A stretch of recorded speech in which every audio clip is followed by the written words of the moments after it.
우리는 구약 성경 오바다서를 같이 묵상하고 있습니다. 구약 성경 오바다는 구약 성경의 선지서 중에 가장 그렇게 짧은 본문으로 구성되어 있습니다. 오늘은 1장 10절에서부터 21절 말씀까지 살펴보고 묵상을 하게 됩니다. 하나님의 나라 이스라엘의 그 원수, 원래는 형제 나라였죠. 형제였고 형제 민족을 이뤘던 이 에서의 후손이었던 에돔이 바로 사랑의 관계인 형제 관계를 이루지 못한 채 그렇게 분쟁과 분열의 관계를 이루어내고 있는 그 본문을 우리가 살펴보고 있습니다. 하나님의 나라의 적대적 관계가 형제가 되고 있다는 것을 우리는 잘 생각을 해보아야 되는 거죠. 그 에돔의 교만은 하나님을 향했고, 그 하나님을 향한 그 에돔의 교만은 결국 자기 마음에 스스로 그들이 생각하기에 자기들이 높다고 생각했습니다. 자기들이 안전하다고 생각했습니다. 그뿐만 아니라 자기들이 지금 화목하게 지내는 사람들과 지내는 그 화목이 속임을 당하고 있다는 사실도 그들은 모른 채 그렇게 자기들의 나라가 높은 암벽 위에 세워졌다라는 그 든든한 신념으로 그렇게 살아갔던 에돔에 대한 심판 메시지가 계속 선포되고 있는 것이죠.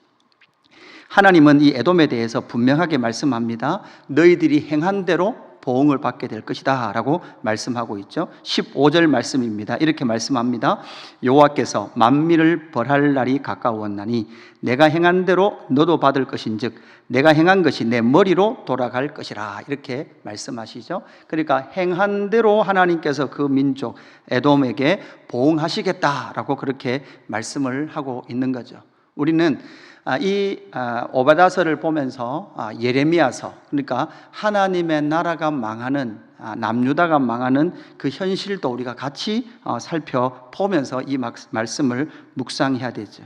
그렇다면 이 에돔의 죄가 무엇입니까? 이 에돔의 죄는 오늘 좀 살펴보기를 원하는데, 첫 번째는 형제의 멸망을 즐거워했습니다. 에돔의 포악성을 우리에게 말해주고 있죠. 10절에 보니까 내가 내 형제 야곱에게 행한 포악으로 말미암아 부끄러움을 당하고 영원히 멸절되리라, 이렇게 말씀하고 있습니다. 하나님의 나라 이스라엘이었던 야곱의 후손들, 그 이스라엘들이 포악함을 당하는 그 일을 그들은 즐겨했고 기뻐했고 그들에게 포악으로 행했던 것이 바로 에돔이었습니다. 11절부터 쭉 말씀을 묵상해 보면 이런 말씀으로 이어지죠. 내가 멀리 섰던 날 곧 이방인의 그의 재물을 빼앗아가며 외국인이 그의 성문에 들어가서 예루살렘을 얻기 위하여 제비 뽑던 날에 너도 그들 중 한 사람 같았느리라, 이렇게 말하고 있습니다.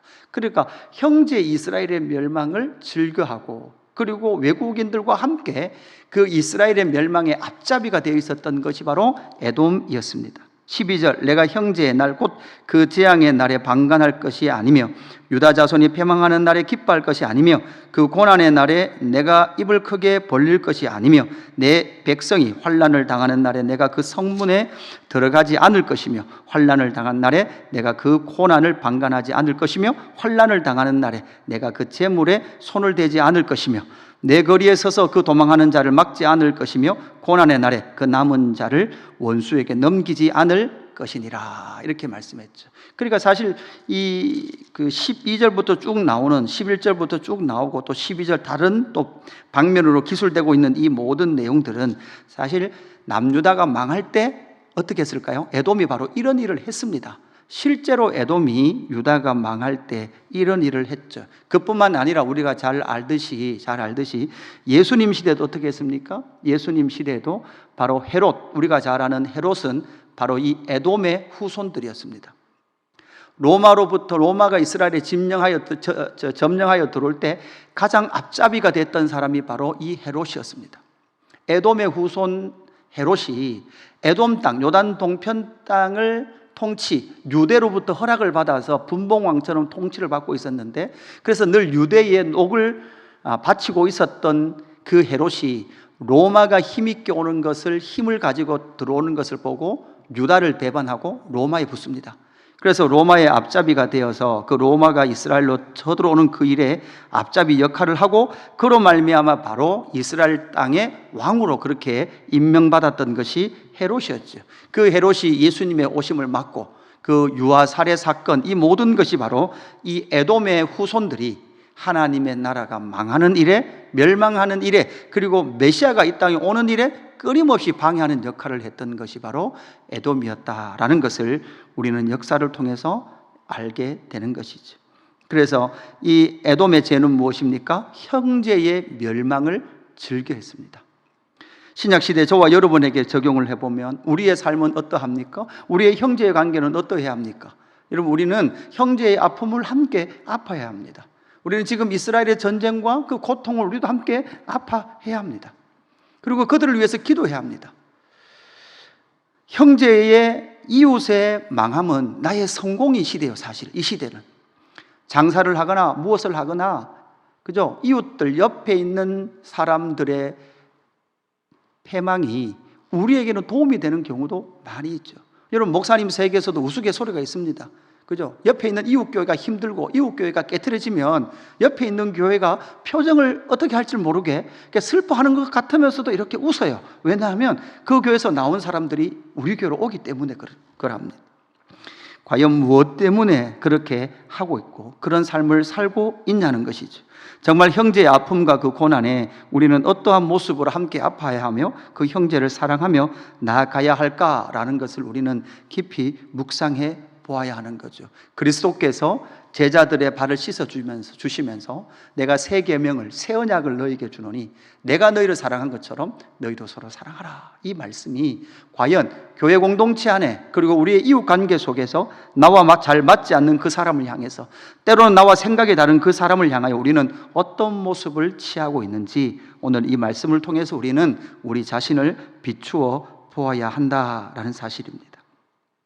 하나 더 우리가 묵상해 본다면 무엇이었을까요? 에돔의 죄는 심판주가 누구인지를 알지 못했습니다.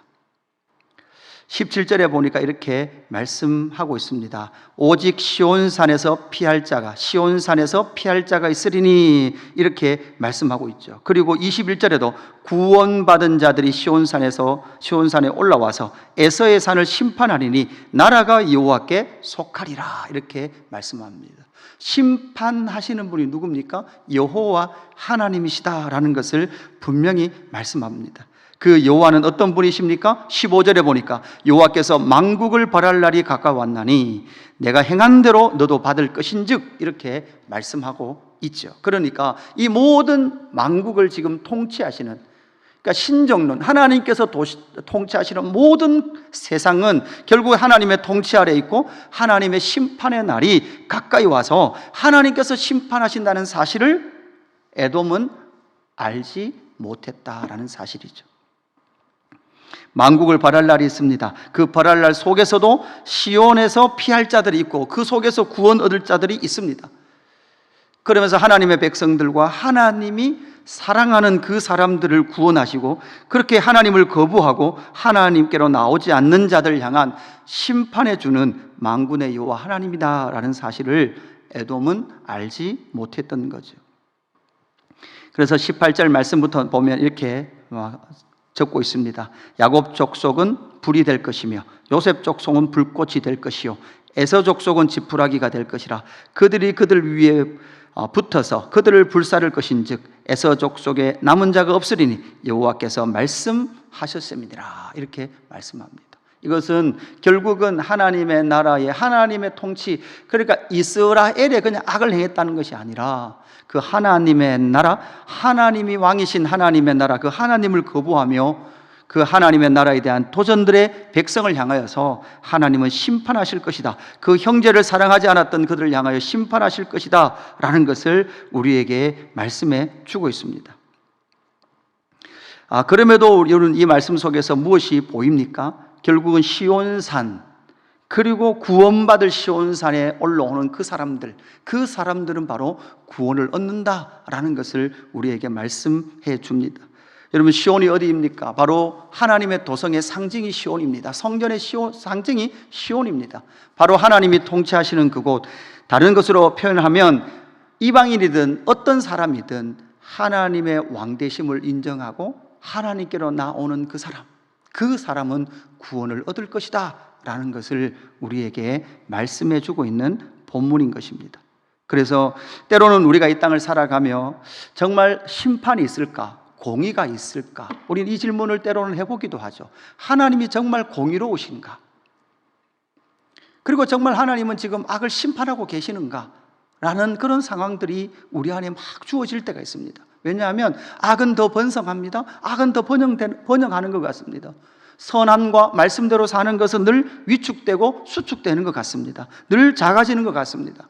그 속에서 우리는 자칫 우리의 마음을 잃으면 하나님이 통치하시지 않는 것 같고, 하나님의 공의는 너무나 먼 것 같고, 하나님의 공의는 너무 오래 기다려야 되는 것 같은 그런 생각 속에 빠질 수 있습니다. 우리는 그러나 그때에도 우리는 기억해야 합니다. 여호와께서 만국을 벌할 날이 가까이 왔다라고 분명히 말씀하셨고, 이미 초림의 예수님께서 세상 임금은 이미 심판받았다, 이렇게 완료형을 쓰심을 통해서 결국은 우리를 승리하시는 그 복음의 은혜로 이끌어 가시겠다라고 약속하신 이 약속을 믿지 않으면 사실 우리 삶 가운데 이런 모순된 부분들을 이겨나가기가 쉽지 않다라는 것을 기억을 했으면 좋겠습니다. 결국은 심판하시는 분이 누구인지 몰랐던 이 에돔은 사실 자기들이 어디 앉아 있는가? 심판주 자리에 앉아 있었습니다. 자기가 다 판단하고 자기가 다 옳다라고 생각했던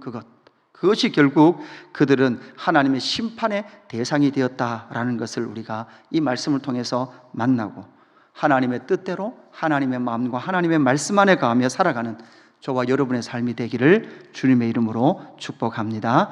기도하겠습니다. 하나님 아버지, 에돔은 형제의 멸망을 즐거워했습니다.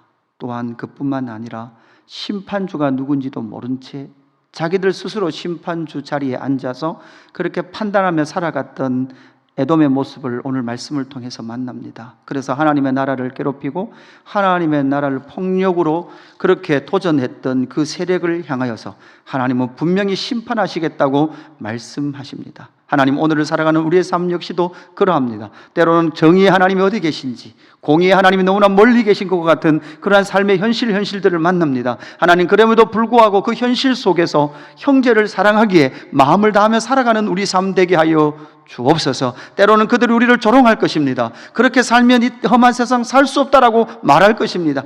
그럼에도 불구하고 하나님, 형제 사랑하기에 우리의 마음을 다하며 하나님이 심판하시고 하나님의 공의가 선명하게 드러날 것을 믿고 믿음으로 나아가는 저희들 될 수 있도록 인도하여 주옵소서. 감사함을 드리며 구주 예수 그리스도의 이름으로 기도드리옵나이다. 아멘.